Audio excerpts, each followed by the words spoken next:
and welcome back to Chocolate Tomatoes. I'm Ashley. And I'm Corey. And we are here to give you all the 411 on Black holiday Christmas movies this season and every season for that matter. So today we are going to be reviewing the movie Mistletoe and Matrimony. So I will say we are a little sad, guys, because this is our last review of the 2025 holiday season. We will see you all November 1st, y'all, because we're in a new year now. It's 2026. So we will see you all November 1st, 2026. So make sure to set your post notifications for Chocolate Tomatoes Film. And y'all, if you're not following us already, make sure to hit that follow button down below. All right, so let's get into Mistletoe and Matrimony. Mistletoe Matrimony was made in 2024. It was directed by Rhonda Baraka, you know, our favorite. Yes, one of our favorite Christmas It was written by Andrea Randall. I guess it's Randall's. I guess that's how you pronounce it. Yeah, Randall. Starring Ashley Chestnut, Etienne Maurice, Eugene Clark, Krista Nazir, Andrea Randall, and Asha James. Okay, y'all, so now that we know who's starring in this movie, let's get to know what this movie is about. All right, so Mistletoe and Matrimony. A wedding planner juggles planning her sister's last-minute Christmas Eve wedding while her ex-fiancé unexpectedly arrives, adding chaos to the festive occasion. All right, y'all, and you all can catch Mistletoe and Matrimony on the OWN channel. So check your local provider for if you have this feature available for on demand. I do know for a fact that with DirecTV, this is available for on demand, but you might want to check your local provider because it is on regular cable TV as well. All right, so let's get into the preliminary questions for Mistletoe and Matrimony. But before we do that, let's go over our chocolate rating for this movie. All right, so I'm going to pop this up on the screen for you all. So this is our chocolate rating chart. All right, so at the top we have hot chocolate. That means that this is in your rotation every year. This is a very good watch. You would recommend this right offhand. Then you have the next tier down, which is sweet chocolate. That means that there might have been a few hangups with this movie, but overall it's still a good movie and you would recommend it. Semi-sweet rating. So this rating is a so-so rating. So that means that it could either be so-so good or so-so bad, right? But either way, semi-sweet is a movie that you would still recommend, but maybe recommend with caution, right? And then our last tier down is bitter. Bitter means skip it all together. This is a horrible, terrible movie. You don't even worry about it, right? All right, so now that you know our chocolate ratings, let's give our chocolate rating for Mistletoe and Matrimony. What would you rate this? It was definitely a semi-sweet. Semi-sweet? Yeah. I will say, yeah, this could definitely be a semi-sweet watch. And you know what? I would say for me, and we'll go into this, it's a semi-sweet watch. For me and kind of most of my friends that I know, this is a semi-sweet watch. But I will say, as far as this movie being a safe movie, to where if you would recommend this to someone who, you know, maybe doesn't like all of the extra fluff that some of these other movies throw out there, then I would say this would be a sweet watch for someone who maybe likes a more G-rated movie. You know what I'm saying? Or, you know what I mean by that? Someone who, you know, likes a more safer, you know, movie. I don't know if this is a family watch movie. This is definitely not, to me, a family watch movie, but something to watch with the girls who like who are more of a G-rated crowd. This is probably a good movie. If you want to watch this movie by yourself, this is a good movie. As far as a couple movie, it just depends on the couple, y'all. If they're more of a G-rated couple, I feel like they would like this movie. But if they're like more drama or just more, you know, holiday fluff, as I call it, in these movies, then this would be a semi-sweet watch. So it just depends on the person, I will say, with this movie. It's a semi-sweet watch for me as well, but if I were to recommend this again to someone who is more of the G-rated crowd, then they would, I feel like, rate this as a sweet watch. We are going to go over our preliminary questions now, and then we will head into the juice segment of video today. And so when we come across the juice part, this is where all the spoilers are. So if this is your first time watching us on Chocolate Tomatoes, once we get to the juice, if you have not seen Mistletoe and Matrimony, at that point you will want to log off, y'all. Go watch Mistletoe and Matrimony, and then come back and resume the video from the juice segment. And then let us know down below in the comments if you agree with things that we were saying in the juice part of the segment. And if you do not agree, let us know why. All right, so let's get into this preliminary question. So how do you feel like the acting was in this movie? The two main characters, I feel like they were good together. Yes. Like their chemistry and all that worked really well. Them apart wasn't the greatest. And honestly, the acting for the rest of it was just a very dry movie. Even with the characters themselves, it was slow paced, wasn't a whole lot going on. And I can think the acting was a lot of that. It just wasn't holding your attention really. You know, I do agree with that. I think the acting was great, you know, as far as like the sister. I thought that she played her role really, really well. I felt like the girlfriend of the sister played the role really well. The two main actors though, I do feel like you said, together, the chemistry was great. I feel like the lead girl was a little dry for me as far as the acting, but maybe that's just because with the writing, they didn't give her a whole lot to work with. I mean, I'm not sure, but this movie, y'all, the attention span for this movie is and maybe it's because it is a very slow-paced movie, it is extremely dry. It's hard to keep paying attention or to keep wanting to watch because there's really not a whole lot happening with the acting or even with the drama. I mean, there's drama in the movie, but it's not enough to like hold your attention, I feel like. Yeah, it didn't move quick enough, and then to have it going that slow, the acting nothing was holding your attention. Yeah, and that kind of brings us into the next question with the pace of the movie. How do you feel like the pace of this movie was? It was it dragged on more than it should have. Yeah, I really feel like maybe it's a lot of the writing maybe with this movie. They should have had maybe a couple of more characters with more charisma. Like, I feel like the charisma was missing from this movie. Yeah. And I feel like that attests to a lot of the writing. They should have wrote some more charismatic characters in there. They had a lot of kind of straight, even kill, you know, characters in this movie. And when you do that, it kind of makes it seem like it's dragging on, you know. It seemed like it took a long time for them to get to the point. Yeah, that too. Like at the start of it, you know where we're going. It just took a long time to get there. And that brings me to the next question. Do you feel like this movie was predictable? Yes, it was extremely predictable. Yeah, I will say, in my opinion, this isn't Rhonda Baraka's. She directed it though, but this isn't her strongest, you know, movie as far as a lot of her Christmas lineups. Like whenever I see Rhonda Baraka, I'm so excited, you know, to watch that movie because a lot of her movies are really good movies, but this one for me is not one of her strongest holiday lineups. Yeah. Coming to a close with the preliminary questions, I do have two more left before we move into the juice segment. What did you like about Mistletoe and Matrimony? I like the Isaiah character, the ex-fiance. He was, to me, the most interesting part of the movie. He was, and I feel like they should have given him maybe more of a background, especially with his ventures and things that he had been on. Yeah.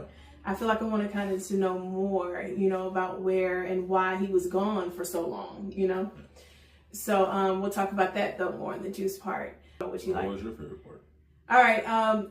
What I liked about this movie was the chemistry between the two lead characters. I thought it was very cute when they were on screen together. That to me, you know, held my attention more so than anything in this movie. Just when those two were on screen together. I mean, they looked really good on screen together. Yeah. You know? The chemistry between them, the two of them, really was the best thing about the movie, honestly. Yeah, I really felt like, do you feel like their story was the A story? Yes. The sister's wedding is kind of background noise to them.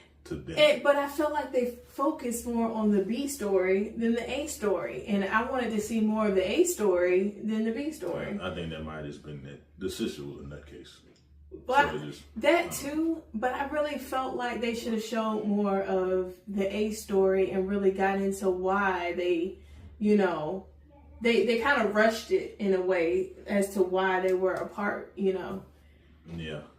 I guess there was at a point where you feel like she might have been focusing on trying to make her sister happy a little more than they should. Yeah. Like, it really should have been a background issue. Yeah, it should have. And I kind of wished that when the problem came to a head, that they would have exploded a little bit more than it did. And it it didn't do that for me. So I'll say that's what kind of goes into the next question that I have, or the last question I have for the preliminary questions, is what did you not like about the movie? This movie really just didn't feel like it was for me.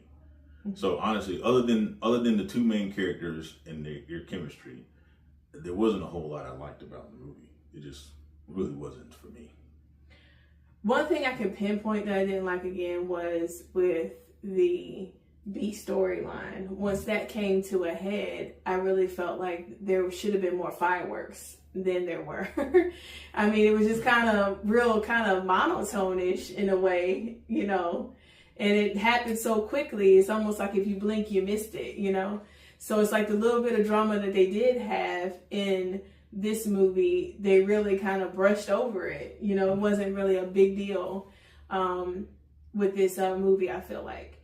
All right, so now that we have gone over the preliminary questions, let's dive into the juice part of our segment. So if you have not seen Mistletoe and Matrimony, go ahead, pause this video, go watch Mistletoe and Matrimony, and then come back, y'all. Come back here. Finish our video, and then let us know what your thoughts are down below in the comments. All right, log off. Here are all the spoilers. We are about to squeeze Mistletoe and Matrimony dry, y'all. Yeah, so spoilers start now.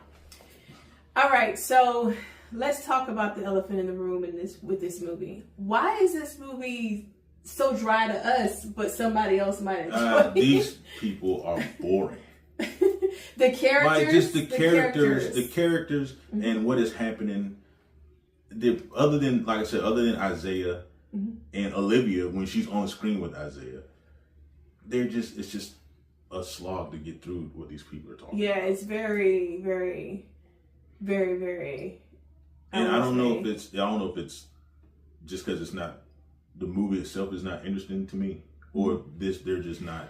No, it's not a whole lot going on with this movie. Not that you have to have drama in every movie, but usually most movies have a pattern, you know, and that's why they keep using the pattern. You usually, for every kind of straight character, you have a comedic character in there. And there was just nobody in there to throw in some laughs. I mean, they tried, you know, but I mean, there was just nothing there. Yeah. And it seems like a conventional movie, the I guess she would be the other bride. Like that character would be your comic relief. Yeah. But her being British it doesn't help that, because she's already kind of dry anyway. And then it doesn't help that, so she doesn't really add to it. And then you end up having the sister who is kind of manic. It's just, no matter what people tell her, she's going to do the exact opposite. And it just, it just didn't feel like it didn't work for me. So you said with her being British, she's kind of dry anyway. Explain that. Well, most British actors are kind of dry mostly anyway. Their comedy is dry. It's just not the same as American comedy. Gotcha. Yeah, I mean, this is just a hard watch for someone who is used to seeing movies with comic reliefs, or if you're used to seeing kind of a more faster paced movie with, I would say, bigger drama in a way. I mean, than this movie. I really felt like with this movie as well, they focused more on the sister getting married and the hang-ups between the sisters than they did with the real issue that you wanted to see, which was why did they fall apart, and why did they fall apart for so long, you know? Or not even fall apart, but why did they break up, you know? They focus so much on the sisters, and it comes to find out it was just a misunderstanding for years. Yeah. And so y'all had an issue with each other just because you didn't talk to each other. Exactly. And the way they built up what happened, like they were planning, Olivia and Isaiah were engaged, planning on going on a trip, and then the mama gets sick. That seems like a better story to me. Like, I would rather have seen that. Yeah. You know? Her making this decision to stay and help her mom, and then her fiance up and goes, Yeah, to me, I feel like they should have started this movie kind of from the beginning of their relationship, you seeing them get together and everything, and then she's having to make that decision of whether or not she's going to stay home or go, on the road with Isaiah. And it just, I don't know, that would have made for a better story for me than what they did. And then you can even speed it up a little bit to where years later, it's been 5 years later, and they come across each other and they're the ones getting married instead of the sister. I mean, that would have made for a better story, in my opinion. I just feel like the writing for me with this movie tanked it. The actors tried to do all they could. I mean, the acting, again, wasn't bad acting at all. It was just the writing and the way they wrote these characters. I just feel like they didn't really give them a whole lot to work with in this movie. Yeah, I don't know, I keep going back to, I was trying to figure out what could have changed in the movie, but honestly, it just... I guess sometimes you just run into a movie that just isn't for you. And I guess this is one of them. Like, I watched it. I'm not mad I watched it, so I couldn't give it a bitter rating. But it's not in my wheelhouse. I guess it's not my cup of tea. Yeah, that's why I was saying, like, for someone who wants more of, because I know people who want more of a G-rated movie, they would probably actually love this movie. This would be a sweet watch for them. But for me, like you said, it was just hard to hold my attention. And this would have been this is a semi-sweet for me. Even just the movie title, Mistletoe and Matrimony, I'm thinking I'm about to get a whole lot of fireworks and the main characters are the ones, getting married, and a mistletoe is something big, with the main theme of the movie. But it's like, I didn't really get either. I mean, you did get it, but you didn't get, what you were expecting, I guess, with this movie.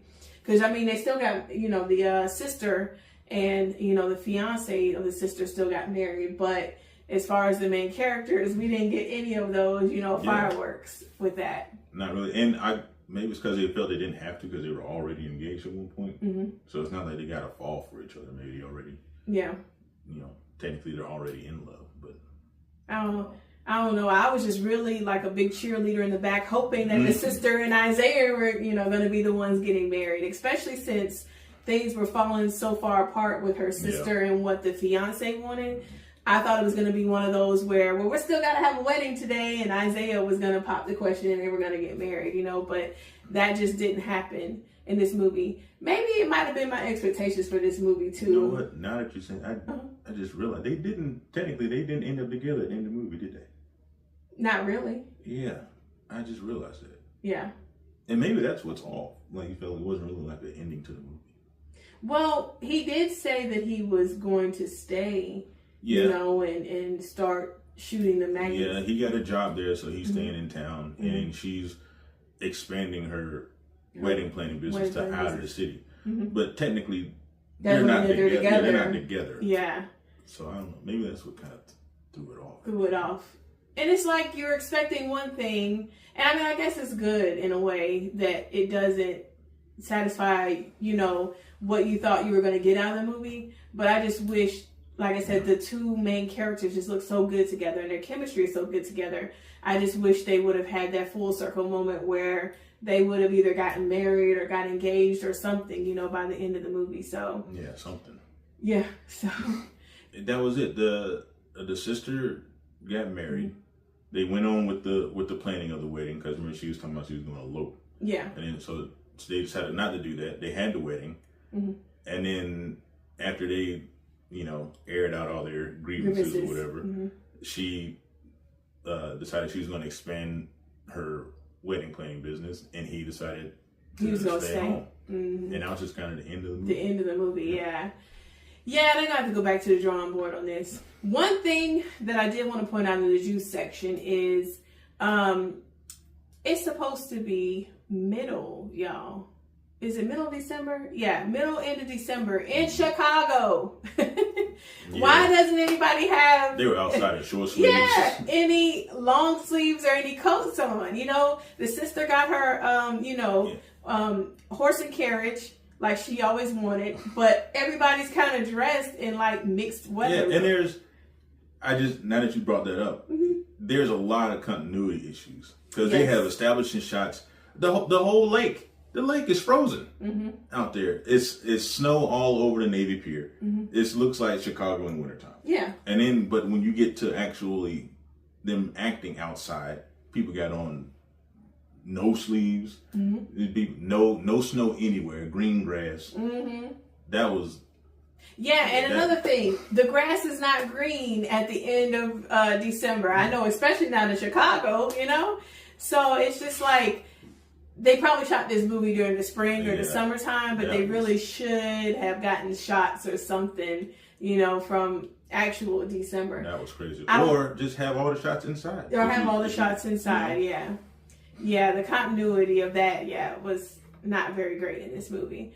I will say the wardrobe, though, in this movie was really good. Everybody's makeup and hair looks very good, you know, in this movie. So those were pluses about this movie. But I feel like it's just the writing with that. So I think it's crazy how Gwen and Isaiah kind of came to be. Like, they really didn't do a whole lot of explaining, but they seem to be the best of friends, right? Yeah, it was a wild coincidence. Yeah, they should have did a little bit more explaining, especially if she was going to be in the movie a good deal of the time. I really feel like they should have explained that a little bit more, because it kind of gave us the whole scope, you know, of Isaiah and Isaiah and Livia. So they didn't really give us a full scope of Isaiah and Gwen, I feel like. Yeah, because that is all right, so your friend that, you know, overseas, you want to bring him over because he's a photographer. So he's going to take pictures for the wedding. He just happens to be the wedding planner's former fiance. Yeah. That just seems highly unlikely. Yeah, they should have filled in another way to maybe shoehorn him into the story. Maybe through the sister. I feel like him and the sister could have been best friends because they all grew up together. Yeah, or not even that. Just, he didn't have to necessarily know her once they come together for this. Yeah. Because the sisters are button heads. Him and the fiance they're stuck conversing with each other because they got this whole issue. So through that, he becomes kind of like a good friend. An ear for her. Yeah. I don't know. But just the way that they wrote that in there, that was kind of like, you need to do a little bit more explaining. I cannot believe they just met one time and all of a sudden now she's, you know, asking him to be the, was it the best man in her wedding? Yeah, the photographer. He was a photographer for the wedding. He was, but she also, remember, asked him to be the best man. Did she? Yeah. I might have missed that. Yeah. He was the best man, and Liv was the maid of honor. I remember she asked her to be the maid of honor. Yeah. So if he's in the wedding, how can he take pictures? Who's taking the pictures?